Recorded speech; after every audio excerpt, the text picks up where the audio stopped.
injiilka sida uu Matayos u qoray cutubka 6 iska jira inaydaan xaqnimadiina dadka ku horsamayn inaydin arkaan haddii kale abaal kuma lihidin aabbihiina jannada ku jira haddaba markaad sadaqad bixinayso buun ha ugu dhufan hortaada sida laba wajiilayaashu sunagogyada iyo jidadka ku sameeyaan si dadku u ammaanaan runtii waxaan idinku leeyahay abaalgudkoodii way heleen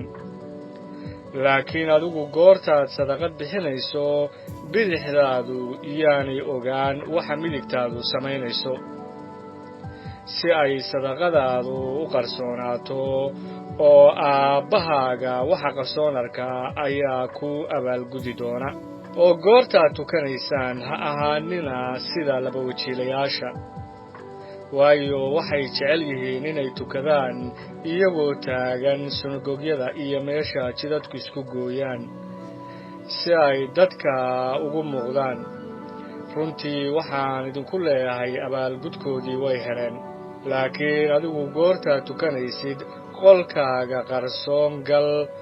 oo goortaad albaabkaaga xidhid aabbahaaga meesha qarsoon ku jira bari oo aabbahaaga waxa qarsoon arkaa ayaa ku abaalgudi doona goortaad tukanaysaan hadalka ha ku celcelinina sida dadka aan ilaah aaminin yeelaan waayo waxay u malaynayaan in loo maqlayo hadalkooda badan aawadiis sidaa darteed ha ahaanina sidooda oo kale waayo aabbihiin waa og yahay waxaad u baahan tihiin intaanad weydin haddaba sida tan u tukada aabbahayaga jannada ku jirow magacaagu quduus ha ahaado boqortooyadaadu ha timaado doonistaada dhulka ha lagu yeelo sida jannada loogu yeelo kibis maalin nagu filan maantana sii oo naga cafi qaamahayaga sidaanu u cafiday kuwa noo qaamaysan oo jirrabaadda ha noo kaxayn laakiin sharka naga du waayo boqortooyada iyo xoogga iyo ammaanta adigaa leh weligaa aamiin waayo haddaad dadka u cafidaan xumaantooda aabbihiinna jannada ku jira ayaa idiin cafiyi doona laakiin haddaana dadka cafiyin aabbihiinna xumaantiinna idiin cafiyi maayo kolkaad soontaan ha ahaanina sida laba wajiilayaashu u fool qulubsan yihiin waayo way isfool xumeeyaan si ay dadka ugu muuqdaan inay sooman yihiin runtii waxaan idinku leeyahay abaalgudkoodii way heleen laakiin adigu goortaad soontid madaxaaga saliid marso oo fool dhaqo si aadan dadka ugu muuqan inaad sooman tahay laakiin aad ugu muuqatid aabbahaaga meel qarsoon ku jira oo aabbahaaga waxa qarsoon arkaa wuu kuu abaalgudi doonaa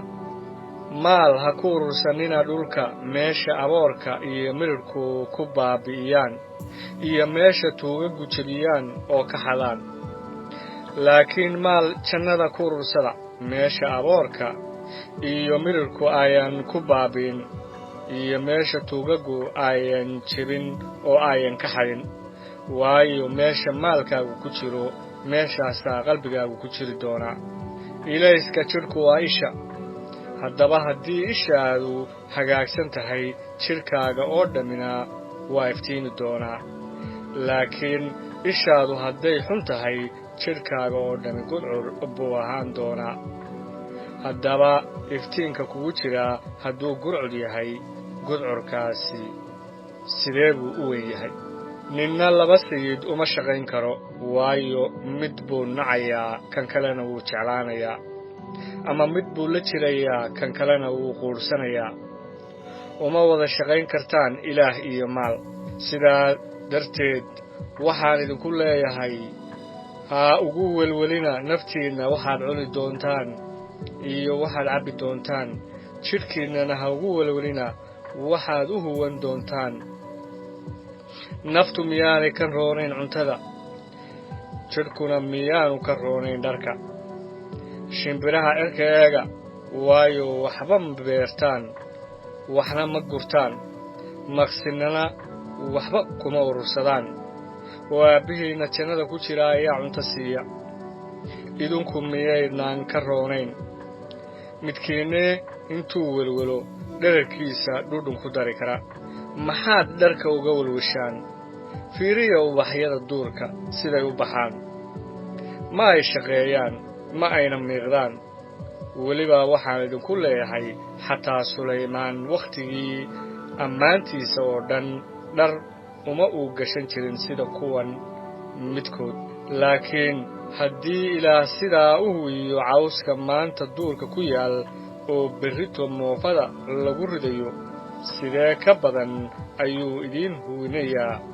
rumaysad yarayaalihow sidaa darteed ha ku welwelina idinkoo leh maxaanu cunaynaa ama maxaanu cabbaynaa ama maxaanu huwanaynaa waayo quruumuhu waxaas oo dhan ayay doondoonaan aabbihiina jannada ku jira waa og yahay inaad waxaas oo dhan u baahan tihiin laakiin horta doondoona boqortooyadii Ilaah iyo xaqnimadiisa